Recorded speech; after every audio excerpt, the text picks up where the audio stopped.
Prepárate para escuchar lo mejor o lo peor de tu día. ¿Tienes redes sociales? ¿Tienes amigos, pareja, familia o a alguien? En caso de que no creas estar solo y tengas algo, lo que tengas, déjame decirte, no es porque a ti como individuo te aprecien. No es porque tú, que solo eres una conciencia más del mundo, por decirlo de algún modo, al igual que los demás, no es porque tú les importes. El interés que damos no es hacia los demás, es hacia lo que obtenemos o podemos obtener. Y tú eres igual de egoísta. Lo somos todos. Nadie te importa, a nadie quieres, a nadie amas. De hecho, estos conceptos no son más que una invención, no son más que una ilusión que solamente sirve para ocultar lo que está detrás de eso. Dime una cosa, ¿estaría equivocado si dijera que en el caso de que tengas una red social, por ejemplo, y no haces nada por los demás allí, nadie quiere conocer tu relato y a nadie le importan tus fotos? ¿O que tus palabras vengan de ti? Si lo que subas no les aporta algo, ya sea positivo o negativo, das igual. Si lo que subas no les impacta en nada, eres invisible. Nadie quiere saber tu opinión. Para una persona común el día de su muerte, en unos años eso que hacía por los demás y que ahora ya no puede hacer, será superado. Y algún día morirá su último recuerdo.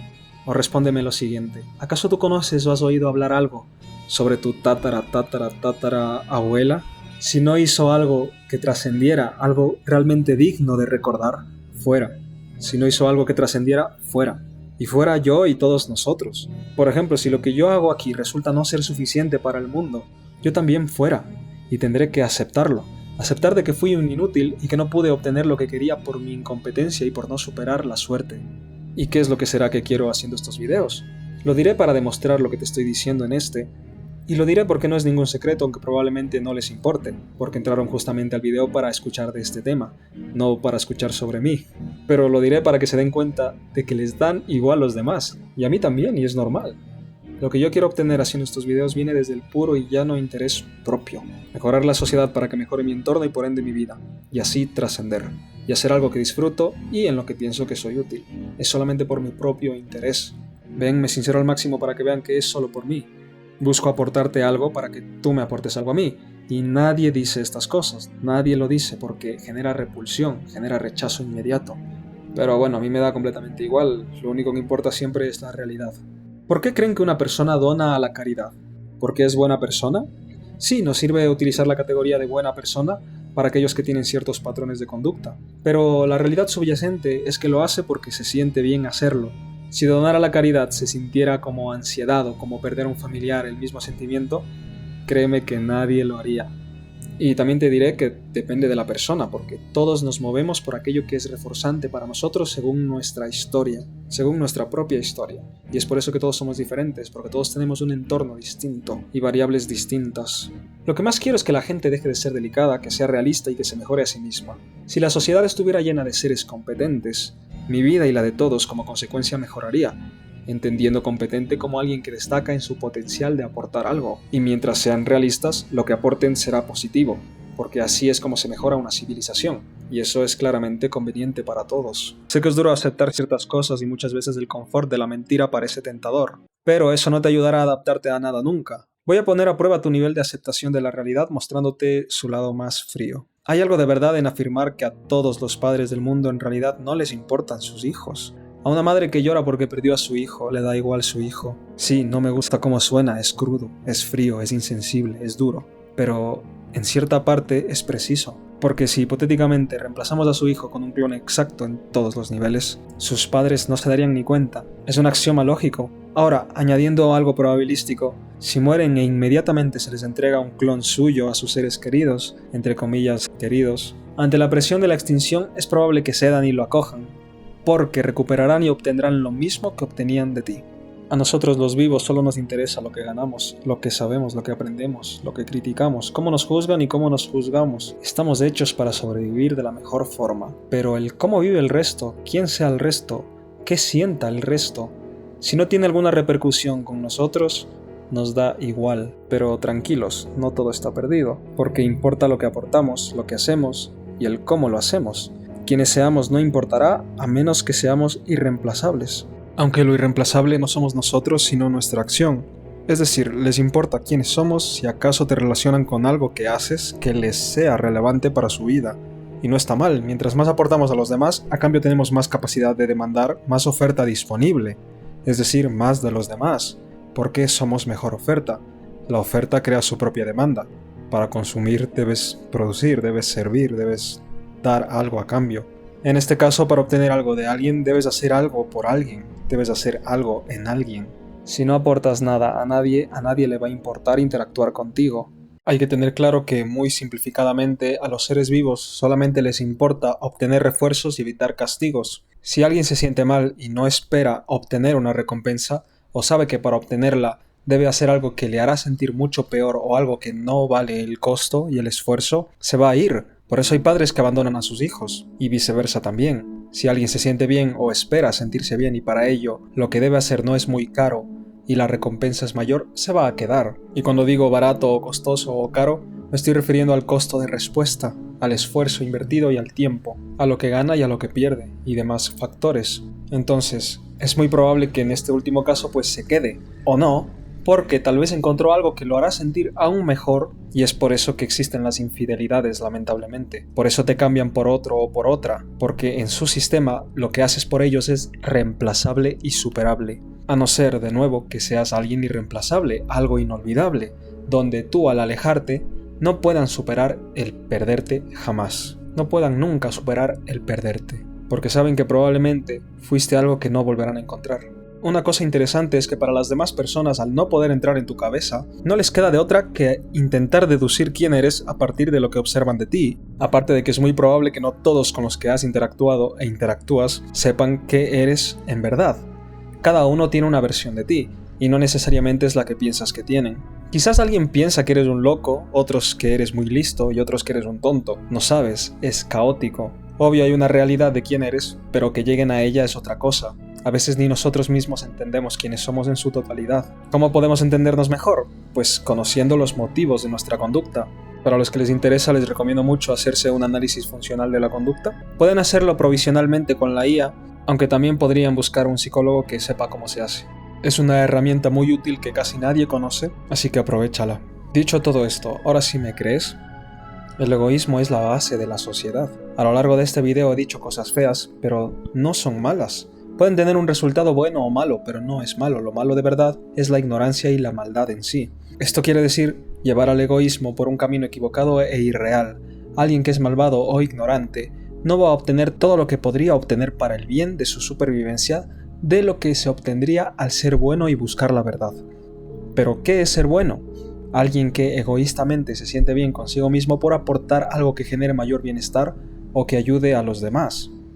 Y si dicen que esto es ser interesado, pues todos lo somos. Es la naturaleza de la vida, los mamíferos, los insectos, todos. Porque en el momento en el que perdemos más de lo que ganamos, adiós. Y no mientan. En el momento en el que pierdes más de lo que ganas, está claro que te vas de ahí. El que trabaja de panadero no hace pan porque quiera alimentarte. Es que al alimentarte de su pan, le das dinero por ello. Le da igual si comes mucho o poco pan.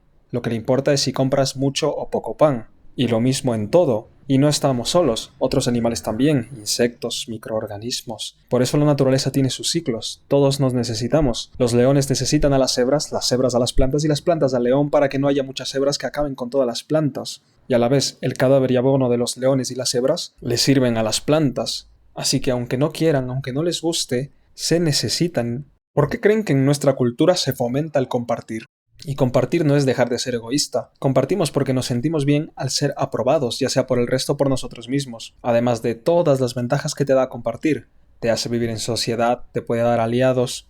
Si compartir por mandato divino hiciera que te mueras al instante, nadie compartiría nada. ¿Por qué creen que Jesús ha sido el ser más querido en el mundo? La historia de Jesús nos habla de la persona más útil que ha habido en la tierra, porque Jesús otorgó y aún otorga alivio y seguridad a las personas, y es lo que muchos buscamos en la vida, alivio y seguridad. ¿Jesús fue egoísta? Aquí puedo tratar de inferir, pero Jesús quería algo. Ya sea que haya amor, perdón, salvación, en definitiva, un mundo mejor, cumplió una misión, y para ello luchó por ese fin, actuó por su interés de mejorar la humanidad. No sé si Jesús existió o solo es un relato, pero algo debe ser cierto, y además esto no quita lo mucho que se puede aprender de él, y lo inteligente que era. Mejorar aunque sea un poco el mundo, podría mejorar tu vida, y tú al mejorarte a ti mismo, mejorarías aunque sea un poco más del mundo. Y bueno, pues hasta aquí el vídeo de hoy. Empecé hablando de psicología y filosofía y terminé hablando de economía y teología. Pero con lo que me gustaría que se queden de todas las ideas que lancé es que nosotros, al ser seres racionales, emocionales, sociales y egoístas, mientras seamos buenos y realistas, podemos mejorar nuestra adaptación a este mundo y por tanto nuestras vidas. ¿Qué crees que es mejor para adaptarse? ¿El aceptar que siempre hay control, entender cómo funciona y así volverte el arquitecto de tu propia vida? ¿O la ilusión de la elección, donde todos son libres y son ellos mismos porque eso es lo que quieren ser? Hay un problema con la segunda idea, que podría estar haciéndote perder oportunidades vitales de lograr mejores cosas. Tal vez mejores hábitos, mejores relaciones con los demás, saber filtrar gente de calidad, convencer o moldear personas en tu entorno a tu imagen y semejanza. Y es que no hay nada teórico que prohíba esto último, las limitantes como siempre serán las variables. Sin embargo, podemos llegar a ganar mucho terreno cuando entiendes las 4 cosas que voy a enseñarte hoy en este video. Al final del video te mostraré un error muy común que casi todo el mundo comete con las personas creyendo que así van a lograr algo, pero el resultado suele ser totalmente opuesto a lo que pretendían en primera instancia. Dicho esto, empecemos. ¿Alguna vez has escuchado sobre el conductismo? Bueno, si eres estudiante de psicología, es muy probable que hayas tenido clases sobre eso. Y como te has podido dar cuenta, como que siempre hay una tendencia a demonizarlo. Lo ven como un enfoque que trata al ser humano como una máquina, como un robot, o que lo equipara con el resto de animales, que dice que niega la libertad y que niega los pensamientos y las emociones. Pero eso no tiene nada de cierto. Lo cierto es que el conductismo es la filosofía de la ciencia que estudia el comportamiento. El objeto de estudio de la psicología es la conducta. Cualquier otra psicología que te diga que el objeto de estudio no es la conducta, no es psicología, o al menos no es ciencia psicológica. La psicología es una ciencia natural. ¿Te parece extraño? Muy probablemente, puesto que dicen que la psicología no es ciencia, muchos otros dicen que sí que es ciencia, pero es una ciencia hermenéutica y tanta cosa, es un lío brutal. Sin embargo, sí que existe una ciencia de la psicología, cuya fundamentación teórica está en lo que ya mencioné antes, el conductismo, y su metodología es el análisis funcional de la conducta.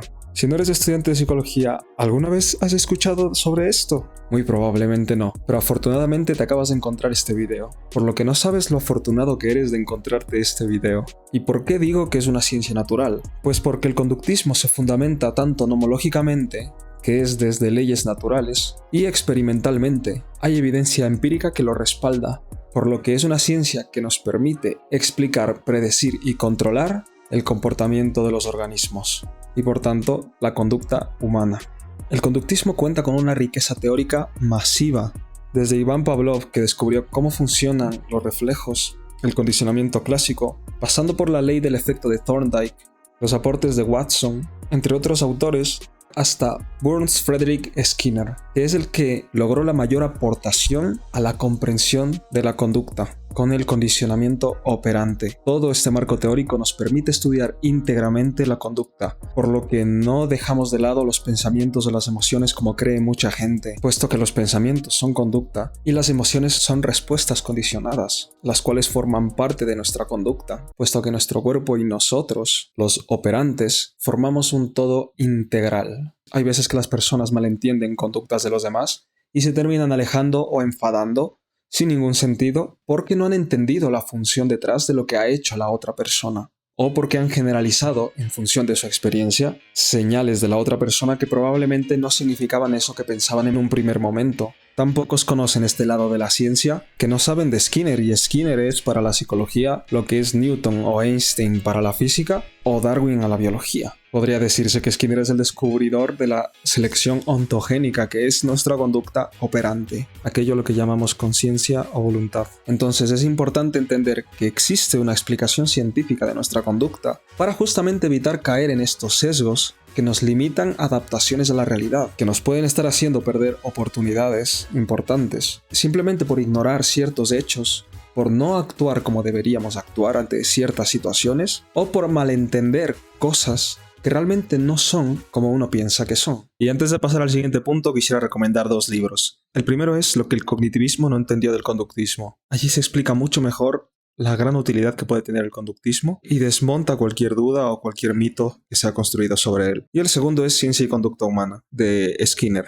Ahora vamos a las leyes o principios generales. Hay que entender que toda conducta es resultante de un condicionamiento. El condicionamiento es el proceso resultante de la interacción entre el organismo y el entorno, el cual modifica su conducta a partir de la asociación entre eventos del entorno y de sí mismo. Esto es algo que ocurre en todos los organismos. Es el proceso fundamental del aprendizaje. Existen dos tipos de condicionamientos, es decir, tenemos dos tipos de conductas. Primero está la reflejo o respondiente, a mí me gusta llamarla reflejo, y después está lo que hablábamos antes, la operante. Por tanto, el primer tipo de condicionamiento es el condicionamiento respondiente, clásico o reflejo.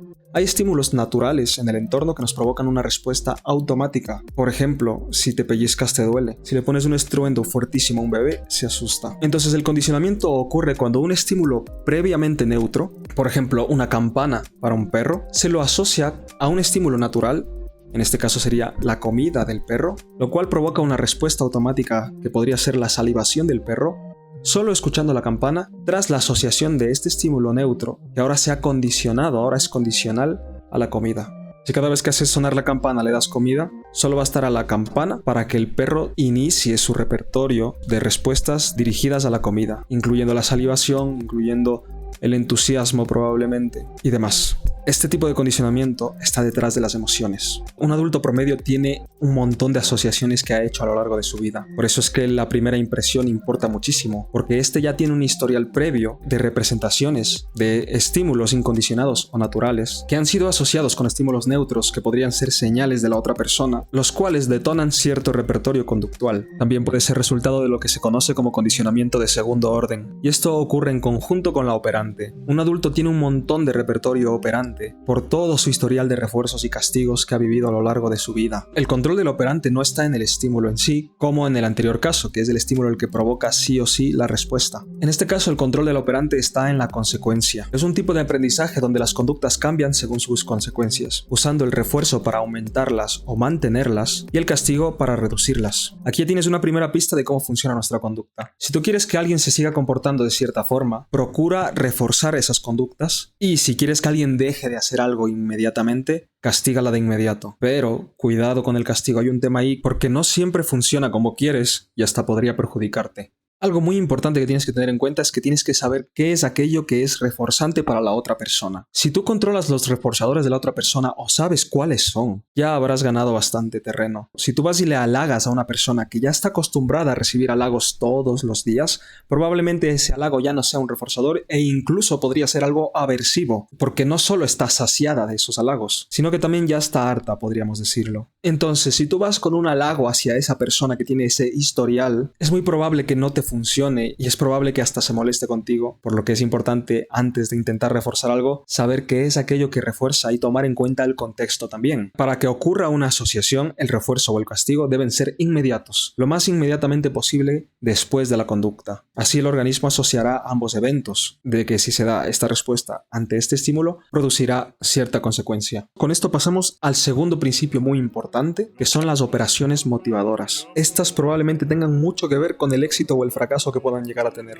Y se resumen en dos palabras: privación y saciación. Por ejemplo, un niño que le gusta mucho los caramelos, pero justo el día de su cumpleaños le dan cientos de dulces en fundas y ya ha comido pastel y ya ha comido mucho dulce que le duele hasta la cabeza y el estómago. Si tú vas y le ofreces un caramelo, probablemente te lo rechace porque no solo no está en privación de los caramelos, ya está saciado de ellos, hasta el punto de que una unidad más puede incluso llegar a ser aversiva, lo que hablábamos antes. Y te puedo poner el mismo ejemplo con el caso contrario: una persona en el desierto que ha estado 2 días sin beber agua, que probablemente ya esté moribunda. Si tú llegas allí con una botella de agua, si todavía esa persona es consciente y conserva su instinto de supervivencia, hay una probabilidad del 100% de que te la acepte. Y no solo eso, si es una persona que tiene riquezas, es muy probable que te compre esa botella de agua por $1.000.000 o hasta más. Si acaso eres la única fuente de agua en ese momento y en ese contexto. La persona está en privación. Lo tercero súper importante es el refuerzo intermitente. ¿Qué significa esto? ¿Has visto los casinos y has visto cómo la gente se vuelve adicta a ellos? Bueno, pues esto ocurre porque el ganar no siempre está garantizado.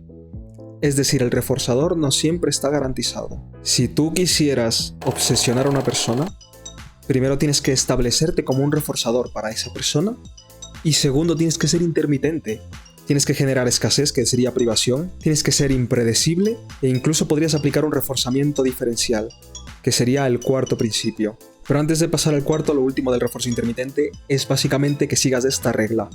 No siempre estés disponible, que no tengan todo de ti y que cuando tengan algo de ti, que sea de calidad. Pasando a la cuarta, sería el refuerzo diferencial. Es decir, esa persona se está acercando a hacer algo que tú querías que haga, pues le vas reforzando esas aproximaciones. Se va alejando de lo que tú querías que haga y no le castigas, pero tampoco le refuerzas. La quinta es la ley de extinción.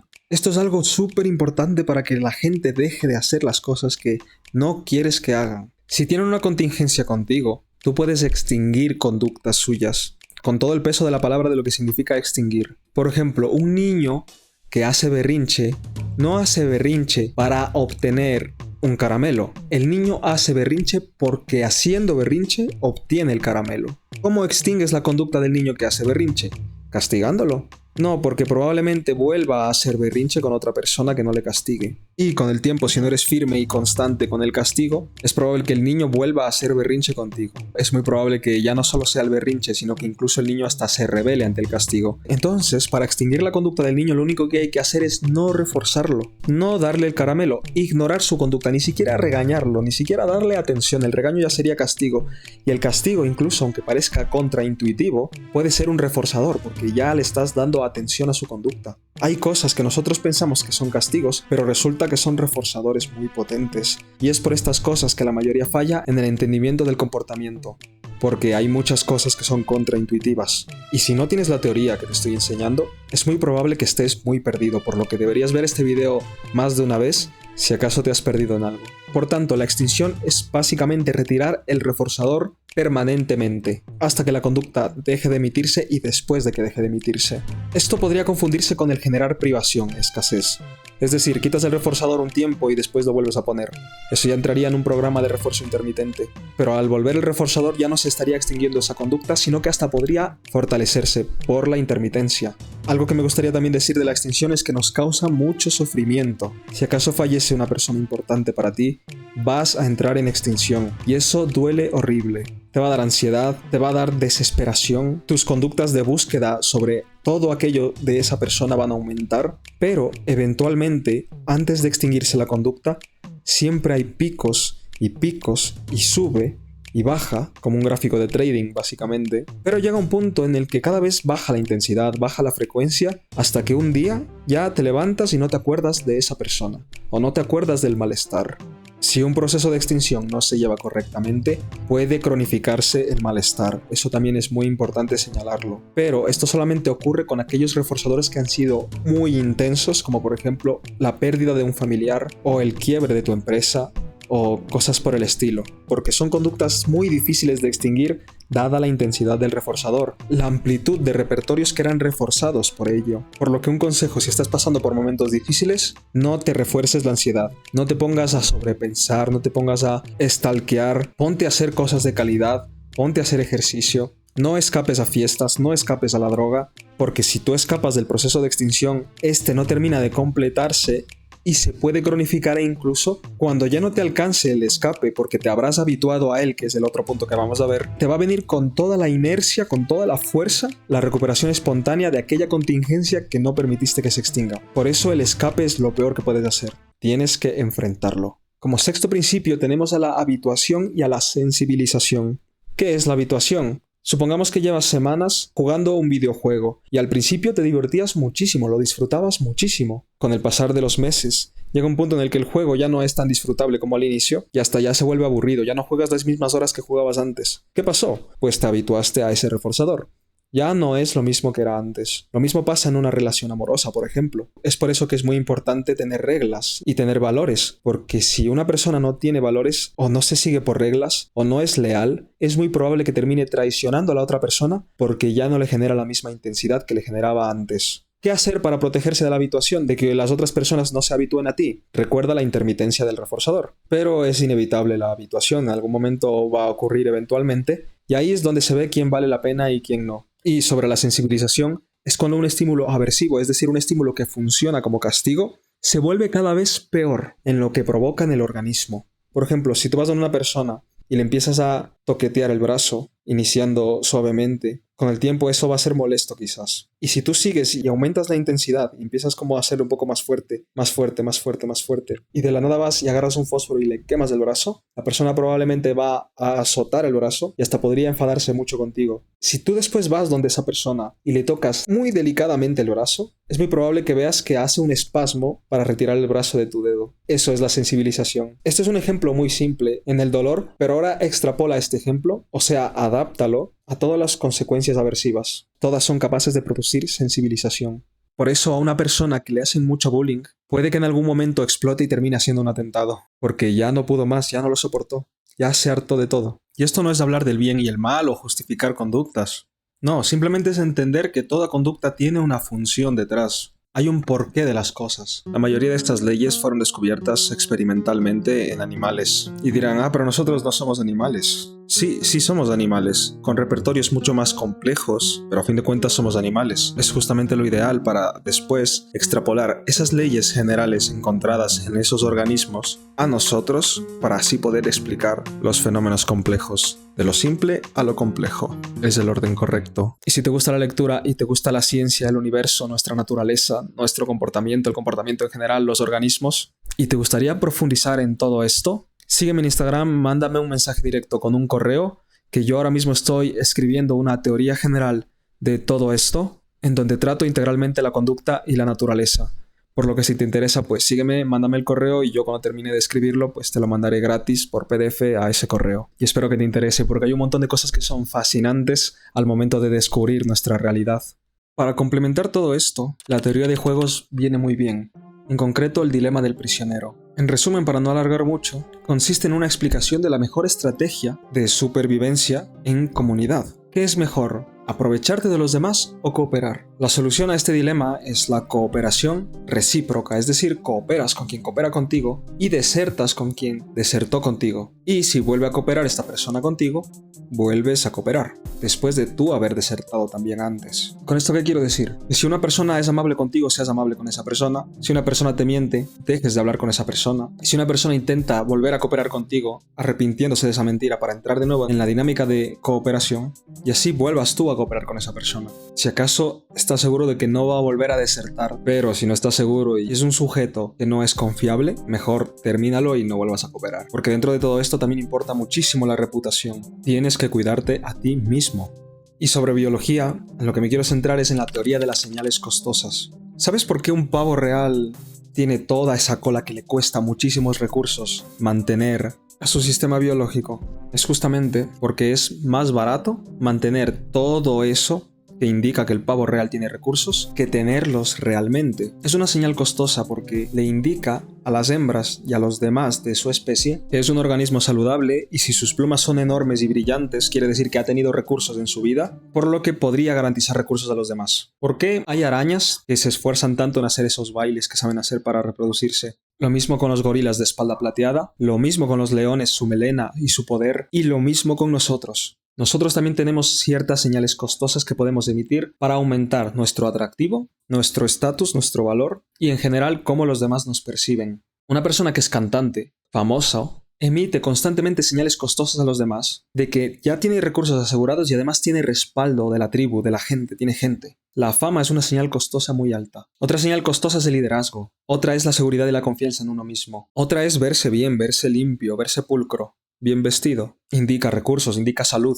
Otra es tener conocimientos. Indica que tienes recursos para aprender y que encima también eres una persona que se guía por reglas, lo cual es complicado encontrar ahora. Como siempre, son señales, no son hechos absolutos, simplemente son indicadores que todos estamos constantemente percibiendo, que no somos capaces muchas veces de traducir o que no nos damos ni cuenta de lo que está ocurriendo, pero esto ocurre todo el tiempo. Y así como hay señales costosas, también hay señales baratas. Una persona que huele mal es una señal barata que puede hacer que todo el mundo se aleje de esa persona. Un drogadicto es una señal barata que no le va a permitir acceder a personas de un mayor estatus y demás. Aquí entrarían frases como el polvo siempre está rodeado de más polvo. Nosotros tenemos algo interesante y es que al ser seres tan complejos y nuestro repertorio tan amplio, nuestras señales costosas varían según la comunidad en la que estés. Por ejemplo, en un lado puede ser una señal costosa tener un montón de collares y dientes de tiburón. Y en otro lado puede ser el que más alcohol bebe sin emborracharse, por lo que debe ser muy selectivo con los grupos. Yo claramente evitaría el segundo. De cierta forma, estas señales no solamente son biológicas, sino que también se construyen ontogénicamente, es decir, a partir de operantes, según los reforzadores del entorno. La ropa de marca o la moda son ejemplos de esto. ¿Cómo aplicar esto en tu vida? Te voy a dar una fórmula muy útil para que apliques esto en tu día a día. Abre ahora mismo cualquier IA, de hecho te recomendaría que tengas 3 IAs, Gemini, Cloud, ChatGPT,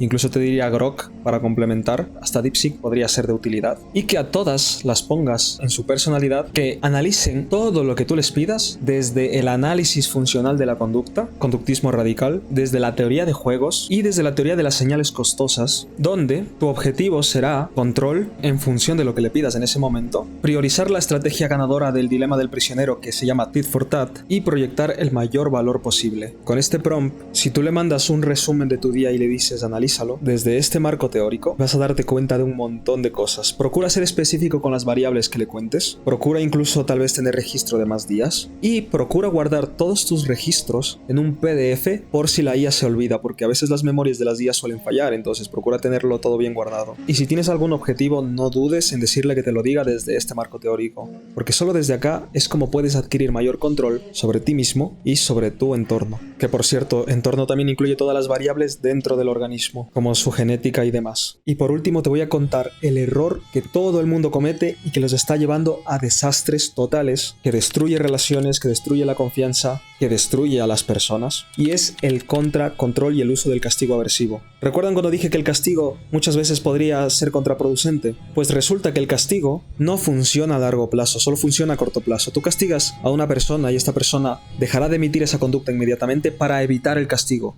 no porque esa persona sea esa conducta, sino que lo hace porque así evita, no porque quiera hacerlo, por decirlo en términos que todo el mundo entienda. Por lo que el castigo no dura, termina extinguiéndose la contingencia del castigo, por lo que deberás volver a castigar. Y encima, con el tiempo, si acaso es muy constante, muy severo, o muy intenso, o muy frecuente el castigo, puede generar contracontrol en la otra persona y eso es un problema enorme. ¿Qué es contracontrol? ¿Han visto ese adolescente que se revela a sus padres porque estos han sido muy estrictos con él y hace todo lo contrario a lo que sus padres querían? Pues eso es exactamente el contracontrol. Las protestas de la gente contra el Estado son contracontrol. El hecho de que tú vayas e insultes a alguien y te golpee es contracontrol. Por lo que ten mucho cuidado con el castigo. La mejor forma de moldear a una persona es mediante refuerzo positivo y extinción. Pero ya hablaremos más en profundidad de eso en otra ocasión. Si te interesa todo el tema de la libertad, de si realmente tenemos voluntad o resulta que solo es una ilusión, pues te dejo este video de aquí para que lo cheques. La vida es una gran ilusión. Es raro decirlo, pero ¿por qué existes? ¿Por qué es real que estés viendo esto o sintiendo lo que sea que estás sintiendo? Porque si te fijas tú, el mundo es muy raro, o sea, esta experiencia es muy, muy rara. ¿Cómo es posible que puedas ser consciente de lo que está pasando ahora? ¿Cómo es que estés aquí pero antes de que nazcas no? O quién sabe, si te tomas en serio estas preguntas es muy probable que te dé como que te sientas incómodo o algo así. A mí a veces me da un lapso y es como, ¿cómo es posible que esté pasando esto? Y es que es raro porque tengo 5 dedos, o sea, ¿cómo es que el devenir del universo dio lugar en mí? En primera instancia. Y si te fijas, nuestra experiencia de vida literalmente solo es un instante, porque estamos constantemente viajando al futuro. Cada instante pues es la sumatoria de los anteriores y nosotros somos el conglomerado de esa experiencia. Y es que sí que es muy muy extraño, porque nuestra experiencia se reduce a la sumatoria de una serie de reacciones físico-electroquímicas que ocurren en nosotros como resultado de un trasfondo. De hecho, somos los elementos más recientes de un trasfondo de selección natural. Literal, empezamos como selección química de monómeros a polímeros, de allí surgió el ADN y después con el tiempo se fue complejizando cada vez más, sumando cada vez más cosas, proteínas para replicar, etc. Y derivando en la selección biológica, la selección filogénica, y a partir de allí pues empezó a ocurrir otra cosa aún más extraña. Ocurrió una selección mucho más inmediata, que es la selección ontogénica. Es básicamente nuestra conducta operante. La evolución de las eucariotas dio lugar a sistemas que podían recordar los cambios en el entorno y así poder reaccionar de forma más eficiente a ellos para no ceder a la entropía. Probablemente mucha gente no me esté entendiendo de lo que estoy hablando, pero realmente no sabía cómo estructurar este video para que sea entendible, porque es que hay un montón de cosas que pasan que me demoraría mucho en explicar. Pero pasando ya al tema que nos acontece, haciéndolo más simple todo, es que realmente no tenemos libre albedrío ni mucho menos voluntad. Es solamente una ilusión. Nuestro comportamiento básicamente está dividido en dos. Por un lado están las respuestas reflejo, que son, por ejemplo, yo qué sé, viene un viento con polvo y te hace cerrar los ojos. Y también voy a incluir allí la digestión, que el corazón lata, y cosas que no tenemos 100% control. Otras sí, por ejemplo, la respiración es un reflejo, pero también tenemos control sobre ella parcial o total. Pero intenten quedarse sin respirar en un momento, pues el cuerpo te va a obligar a hacerlo. Entonces, claro, todo este tipo de respuestas son respuestas reflejos dadas por herencia filogénica, dadas por una selección por consecuencias a nivel intergeneracional, a lo largo de miles de millones de años. La otra parte de nuestra conducta es la operante, son las respuestas operantes. Son las neuronas las que permiten la conducta operante. Por ejemplo, los insectos también tienen conducta operante porque también poseen neuronas. Nosotros también poseemos neuronas. En cada parte a la que llega nuestro sistema nervioso, pues hay neuronas que nos permiten la memoria muscular y un montón de cosas. Son los sistemas neurales, que se refiere a la red nerviosa, los que permiten la conducta operante. Todo en el universo tiene una causa.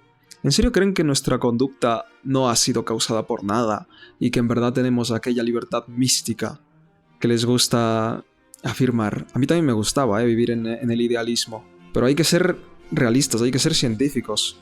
Y aquí podría alguien hablar del principio de incertidumbre de Heisenberg, pero es que eso básicamente no te dice nada, porque no es que esté diciendo que todo es fruto del azar, lo que te dice es que nosotros tenemos una limitación epistemológica y a la vez la realidad tiene una limitación matemática que no nos permite conocer ciertos estados de la materia por simple limitación. Una cosa no puede estar dos veces en lo mismo. Tiene que, al fin de cuentas, seleccionar una cosa. ¿Ves? De nuevo, selección. Que aún no sepamos la causa de esa selección y el por qué es otra cosa. Pero lo que está claro es que la vida posee propiedades que no aparecen en una molécula individual. Un mercado posee patrones que no pueden observarse estudiando únicamente a una persona. Una cultura posee regularidades que no aparecen examinando a un individuo aislado. Comparar la microescala de la cuántica con nuestro macromundo es algo insostenible lógicamente. Es decir, no puedes comparar un quark o un electrón con nosotros, porque el todo es mucho más que la suma de las partes y eso lo demuestra nuestra experiencia. Y literal, cualquier cosa que tú agarres, por ejemplo, yo qué sé, esta moneda, puedo tener la certeza de que fue causada por algo. Que tú no conozcas las causas no quiere decir que te las tengas que inventar o que tengas que inventarte que no hay ninguna causa. Es que eso es justamente caer en el idealismo, caer en lo que es anticientífico. Pero ¿por qué entonces nos sentimos libres de elegir? A ver, tú podrías argumentar de, yo soy libre de elegir de ver este video o no. Pero yo puedo contraargumentar y decirte, ok, el resultado que elijas ya estaba determinado desde antes. Porque fue este propio video probablemente en el afán tú por refutar lo que estoy diciendo, pues de dejar de verlo. Es decir, dejas de verlo y me refutas diciendo, no, porque yo elegí dejar de verte.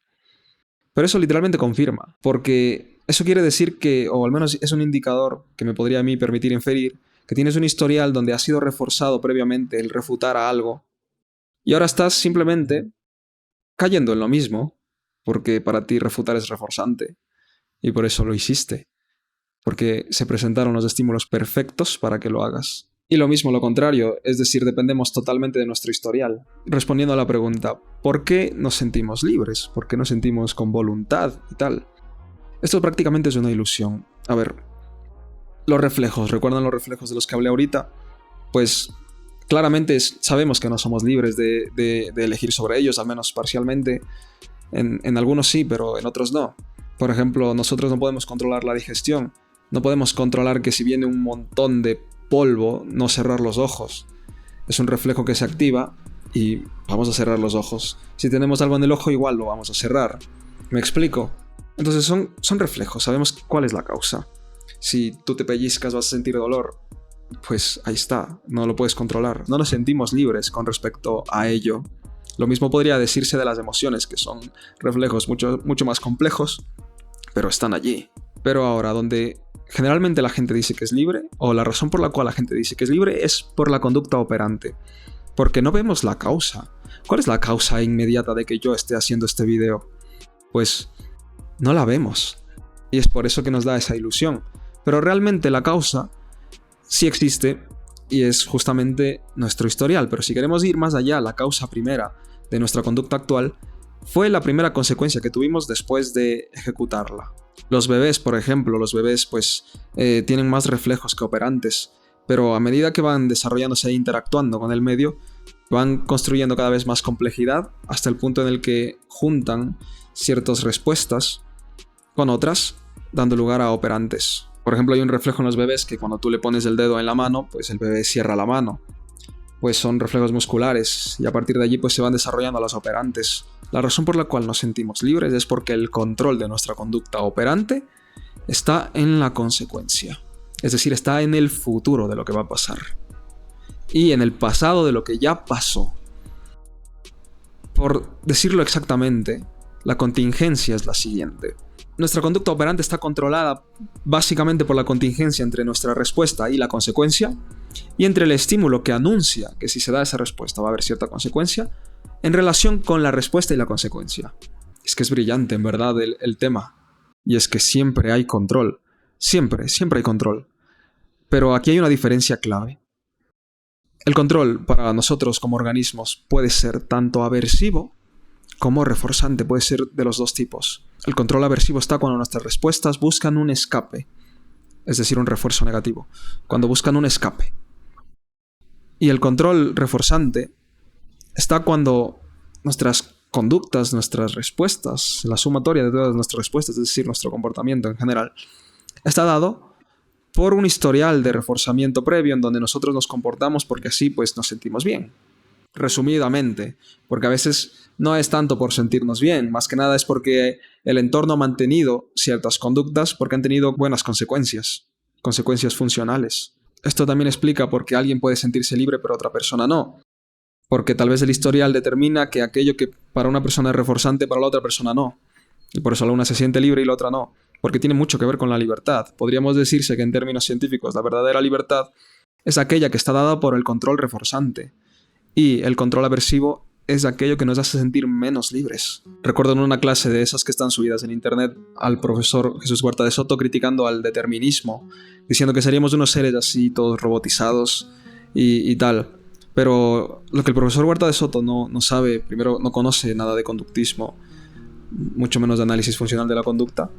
Lo que no sabe es que es tan brillante el orden y que realmente la escuela austríaca dio en el clavo para la prosperidad, de que no es incompatible sus ideas, toda la teoría desarrollada, todo el marco teórico de la escuela austríaca no es incompatible con el determinismo. De hecho, el determinismo lo explica aún mejor. Skinner, que es brillante, ese señor es admirablemente brillante, es que es increíble.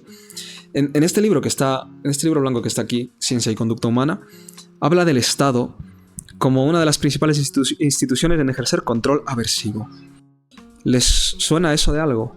Miren, estoy escribiendo yo un libro de ciencias del comportamiento. Estoy en el capítulo 3 y todo lo que estoy diciendo en este video ya lo escribí. El tema está en que si se logra una unificación teórica, que es lo que estoy intentando hacer en mi libro, entre la escuela austriaca, el conductismo y la ciencia natural, pues vamos a tener una mejor comprensión tanto de nosotros como de la naturaleza.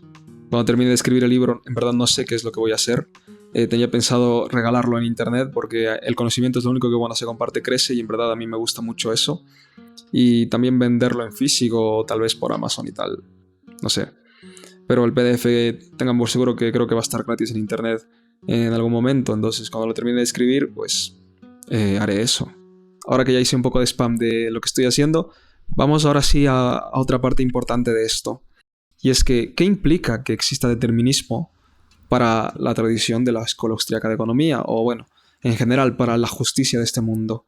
¿Significa que verdaderamente no somos culpables ni responsables de nuestros actos? Porque claro, resulta que somos lo que el ambiente hace de nosotros.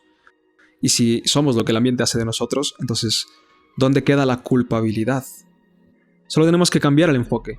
Es decir, en lugar de encerrar a alguien porque es culpable, hay que encerrarlo por protección de nosotros. Es decir, Aquella persona que incurre en un delito, que es un criminal, que es violento, es un peligro para los demás. Entonces nosotros, como precaución, no por culpa de él, sino por protección de nosotros, lo encerramos. Algo que me gustaba de la justicia antigua es que en algunos lugares ocurría la retribución. Es decir, si un delincuente te roba algo a ti, en lugar de encerrarlo, pues se le obliga, dado que él empezó con el control aversivo, a pagarte lo que te robó e incluso el doble por el malestar generado. Creo que sería mucho mejor que una cárcel y sería mucho más útil. Igual, nadie tiene por qué financiar delincuentes. ¿Por qué demonios tenemos que pagar nosotros la comida de ellos en la cárcel? Mejor es obligarlos a trabajar durante un tiempo y que produzcan para ellos mismos y para los demás, siendo mano de obra extremadamente barata, a cambio de permitirles todavía sostenerse en nuestra sociedad. Y si acaso alguien quiere, puede ofrecerles un servicio de reintroducción. ¿Esto qué quiere decir? Pues que un profesional en moldeamiento podrá volverlos ciudadanos de bien. Evidentemente, pues ellos deberán costearse este servicio en base a la producción que hayan generado, lo cual se traduce a que si tú ejerces control aversivo sobre alguien, pues tendrás que pagarlo. Si acaso el delincuente no tiene recursos, pues deberá pagar con mano de obra, o deberá pagar con algo proporcional a lo que hizo. Pacto claramente acordado entre el delincuente y la víctima, o según el contexto. De todas formas, también diré que no todo control aversivo es injusto, y aquí entra toda la teoría austriaca, sino solo aquel que va en contra de los derechos individuales fundamentales de la vida, la libertad y la propiedad. Aquí entraría toda la teoría austriaca, ya tengo varios videos sobre eso. Creo que senta muy buenas bases para determinar qué es aquello que es justo y qué es aquello que no. Por eso es que el Estado tiene que desaparecer. Por eso es que el determinismo no es incompatible con el anarcocapitalismo. De hecho, lo justifica aún más. Otro fenómeno que subyace del control aversivo es el contracontrol. El contracontrol es justamente cuando el organismo se rebela ante lo punitivo, ante el castigo, como un intento de escape, como un intento de suprimir aquel estímulo aversivo. Un ejemplo de contracontrol pueden ser las protestas que realiza la gente contra un gobierno. Otro ejemplo puede ser un adolescente que se va de casa, puesto que probablemente en su casa los padres eran muy estrictos, lo limitaban a muchas cosas y encima lo castigaban. Entonces el adolescente, en lugar de hacer caso a sus padres, dado que estos estaban ejerciendo control aversivo sobre él, muy probablemente haga todo lo contrario a lo que sus padres querían de él, solo por el contracontrol, lo cual demuestra que lo único que produce la coacción es más coacción, es más hostilidad, son respuestas hostiles. El control aversivo solo puede generar más intentos de control aversivo, flecha que va en dirección contraria a la prosperidad. Y sí, en muchos de mis videos y tal, hablando con la gente también alrededor de mí, normalmente uso lenguaje coloquial, uso lenguaje normal, pero si queremos ser precisos, pues hay que utilizar los términos que he estado utilizando a lo largo de este video. Y es tan increíble porque te das cuenta de que ahora todo tiene aún más sentido que antes. Es brutal. De hecho, justamente en mi libro escribí que ahora con esto, con todo este marco teórico completo, ya podemos hablar de la ley natural y del orden natural sin que nos acusen de ser metafísicos. Porque está justamente allí. Está justamente el orden natural en las leyes. Es un orden de leyes. Nosotros, al regirnos, si acaso lo hacemos, bajo el orden de las leyes naturales, créanme que vamos a prosperar. El tema está en que nosotros, por el contrario de lo que la biología adaptó, que es la cooperación, aquí también entraría lo de la teoría de juegos, la estrategia ganadora es la cooperación recíproca, el tit for tat, TFT. Si nosotros vamos en contra de eso e intentamos parasitar, pues créanme que no vamos a prosperar, y es lo que vemos nosotros. Es lo que vemos. Mientras más aversiva, mientras más coactiva, mientras más opresor es el Estado, peor. Peor le va a esa nación, peor le va a la gente que vive allí. Y es que el orden espontáneo del que hablaba Hayek no es más que el resultado más puro de la selección natural. Y esto se demuestra porque si tú miras por la ventana de tu casa, vas a ver que la gente no está constantemente abusando de los demás. Vas a ver gente que pasa por al lado y no le hacen nada. Vas a ver gente que compra en la tienda. Es decir, nosotros, en mayoría, incluso en nuestras relaciones con los demás, con la familia, etc., no estamos buscando activamente abusar de los demás, estamos buscando cooperar y que cooperen con nosotros. Pero sí que es verdad que también hay personas que abusan. Y ahí es donde empiezan los problemas. Igual el Estado abusa y ahí es donde entra el problema central. Entonces, fíjense, cuando sigues el orden natural, estás en una comunidad altamente cooperativa, las cosas van bien. Cuando estás en un entorno coactivo, en una pandilla, en la delincuencia, en las cárceles, vas a ver que todo es aversivo. Bueno, no hay mejor ejemplo de lo que estoy diciendo que una cárcel. Allá va la gente que ejerce control aversivo y no se sienten libres allí, y encima entre ellos se ejercen control aversivo. Es que es brutal. Por último, ya para terminar el video, quiero decirles algo que es increíblemente fascinante, y es que la realidad es fractal. La realidad es tan fractal que la selección por consecuencias química se replica en la selección por consecuencias biológica, que esta misma se replica en la selección por consecuencias ontogénica. Y nosotros somos la sumatoria de todo ello. Qué increíble. Y así la fractalidad se puede ver en muchos otros campos. Puedes verlo en el trading, por ejemplo, también. En los mercados. Es que es algo muy raro. Por eso dije desde el inicio del video, el mundo en el que estamos es muy extraño. Y bueno, pues hasta aquí el video de hoy. Sé que mi nicho es reducido, pero en verdad me gustaría que hayan entendido los que llegaron hasta acá. Ajá. Y bueno, si te pareció interesante este tema y te parece interesante mi canal, pues puedes suscribirte y darle like, así pues llega más lejos. Y eso. También puedes seguirme en Instagram si quieres, aunque bueno, recién estoy empezando allí. Pero eso, también subo cosas por allí en historias y tal. Y ya que aprovecho, ya que estoy aquí metiendo todo el spam, pues hace poco hice un álbum musical. Si gustas puedes escucharlo, estará en la descripción también. Y está en mi canal. Y eso, mi nombre es Nicolás y adiós.